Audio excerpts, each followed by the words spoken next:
सर्वेशानः सहजमहिमा सर्वभूतान्तरात्मा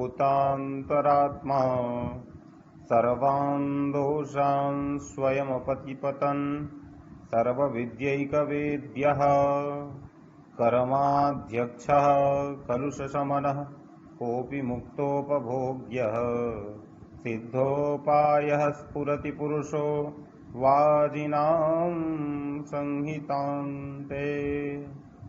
नमो नमः सर्वेभ्यः प्रणामः। आप सभी को मैंने पूर्व में ही उपनिषदों की संख्याओं के विषय में और उपनिषद में 10 जो प्रमुख उपनिषद हैं उनके विषय में थोड़ा सा संक्षिप्त रूप में आप लोगों को वर्णन मैंने पूर्व के वीडियो में किया और अब मैं ईशावास्योपनिषद के जो प्रतिपाद्य विषय हैं उनके विषय में कुछ चर्चा करना चाहूंगा।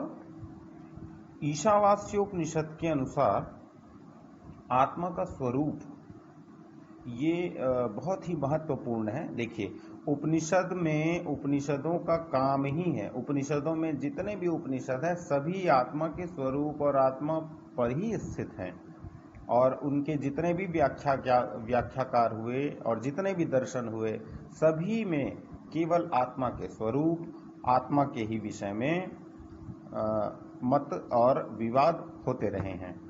वेदांत देशिक के मतानुसार आत्मा की सत्ता के विषय में किसी का विवाद नहीं है, किंतु आत्मा के शुद्धत्व, अपापविद्धत्व, एकत्व आदि के विषय में ही दार्शनिकों का विवाद है।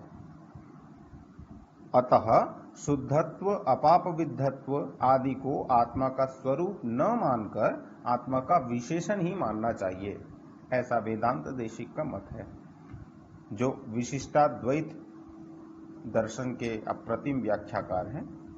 ईशावास्योपनिषद के अनुसार आत्मा का स्वरूप, हम आगे बढ़ते हैं। सभी उपनिषदों का तात्पर्य आत्मा के यथार्थ स्वरूप के प्रतिपादन में है। गीता तथा मोक्ष धर्मों का भी तात्पर्य इसी में है। इसी प्रकार ईशावास्योपनिषद का भी चरमोद्देश्य आत्म तत्व का प्रतिपादन है।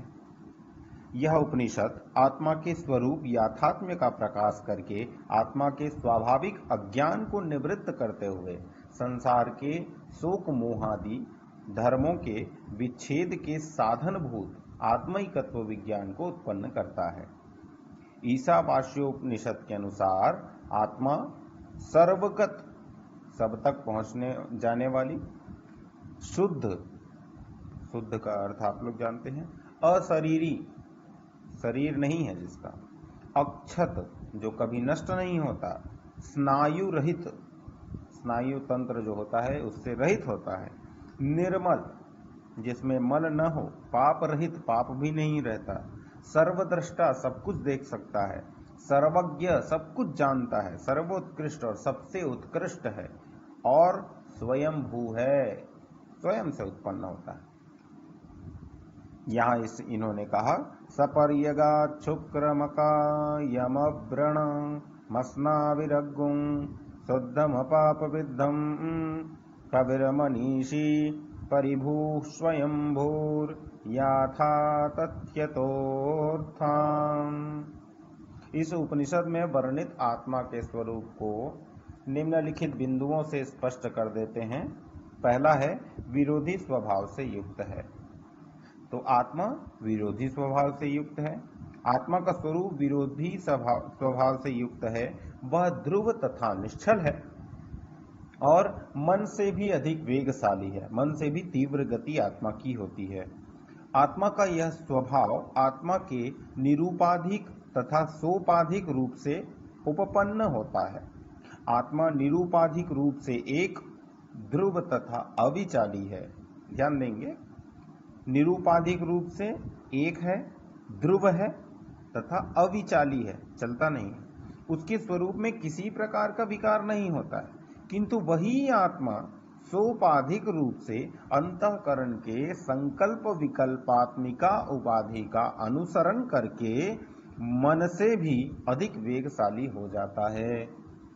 अंतःकरण की संकल्प के द्वारा जीव क्षण भर में ही ब्रह्मलोक जैसे दूरस्थ देशों में भी पहुंच जाता है, किंतु उस मन से भी पहले ही आत्मा का आभास वहां विद्यमान रहता है। ध्यान रखेंगे, अतएव आत्मा मन से भी अधिक वेगशाली है। यहाँ बताया है, अनेजदेकम मनसो जवीयो नैनद्देवाप्नुवन् पूर्वमर्षत तद्धावतोऽन्यानत्येति तिष्ठन् तस्मिन्नपो मातरिश्वा दधाति। आत्म तत्व चलता है और नहीं भी चलता है, अर्थात स्वयं अचला रहकर भी वह चलता हुआ सा प्रतीत होता है। वह दूर है, अर्थात अज्ञानी जीवों द्वारा सैकड़ों करोड़ों वर्षों में भी वह प्राप्त नहीं किया जा सकता। ध्यान रखेंगे, छोटी छोटी बातें बहुत ही महत्वपूर्ण होती हैं आत्मा के विषय में खास करके। अतएव दूर सा प्रतीत होता है, किंतु विद्वानों का आत्मा होने के कारण वह अत्यंत समीप भी है। वह आकाश के समान है।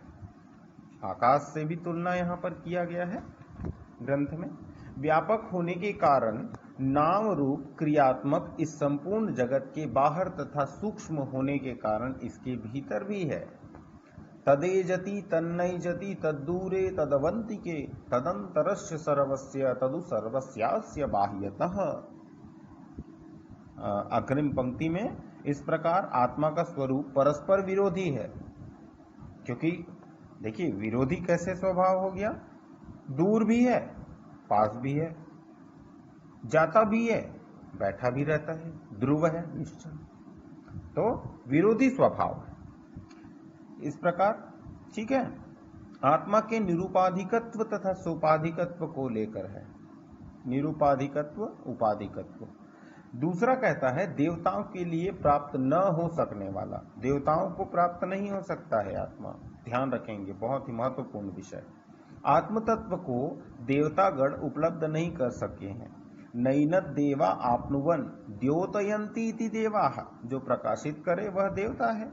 इस व्युत्पत्ति के अनुसार विषयों को की प्रकाशिका होने के कारण इंद्रियों को ही देव शब्द से अभिहित किया गया है। तो देव कौन है? इंद्रिय। वे इंद्रियां प्रकृत आत्म तत्व को नहीं प्राप्त कर सकती। तो ये जो इंद्रियां हैं वो देव हैं, और वो इंद्रिय आत्म तत्व को प्राप्त नहीं कर सकती। उन इंद्रियों से मन वेगवान है।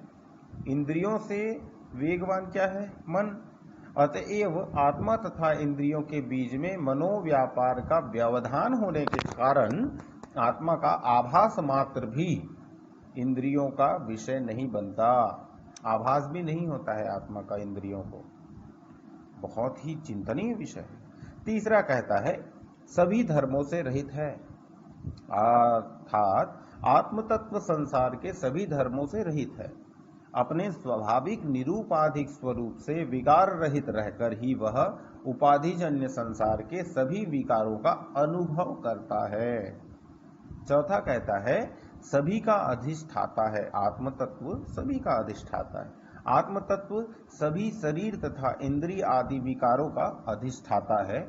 आत्म तत्व के वर्तमान रहने पर ही मातरी अर्थात अंतरिक्ष में, मातरी कहते हैं अंतरिक्ष को, अंतरिक्ष में श्रयति अर्थात संचार करता है, जो कि मातरिश्वा वायु सभी प्राणियों के चेष्टा रूप कर्म का विभाग करता है, अर्थात अग्नि, सूर्य तथा मेघ आदि के ज्वलन, दहन, प्रकाश तथा वर्षण रूप कर्मों को विभक्त करता है। तस्मिन्नपो मातरिश्वा दधाति।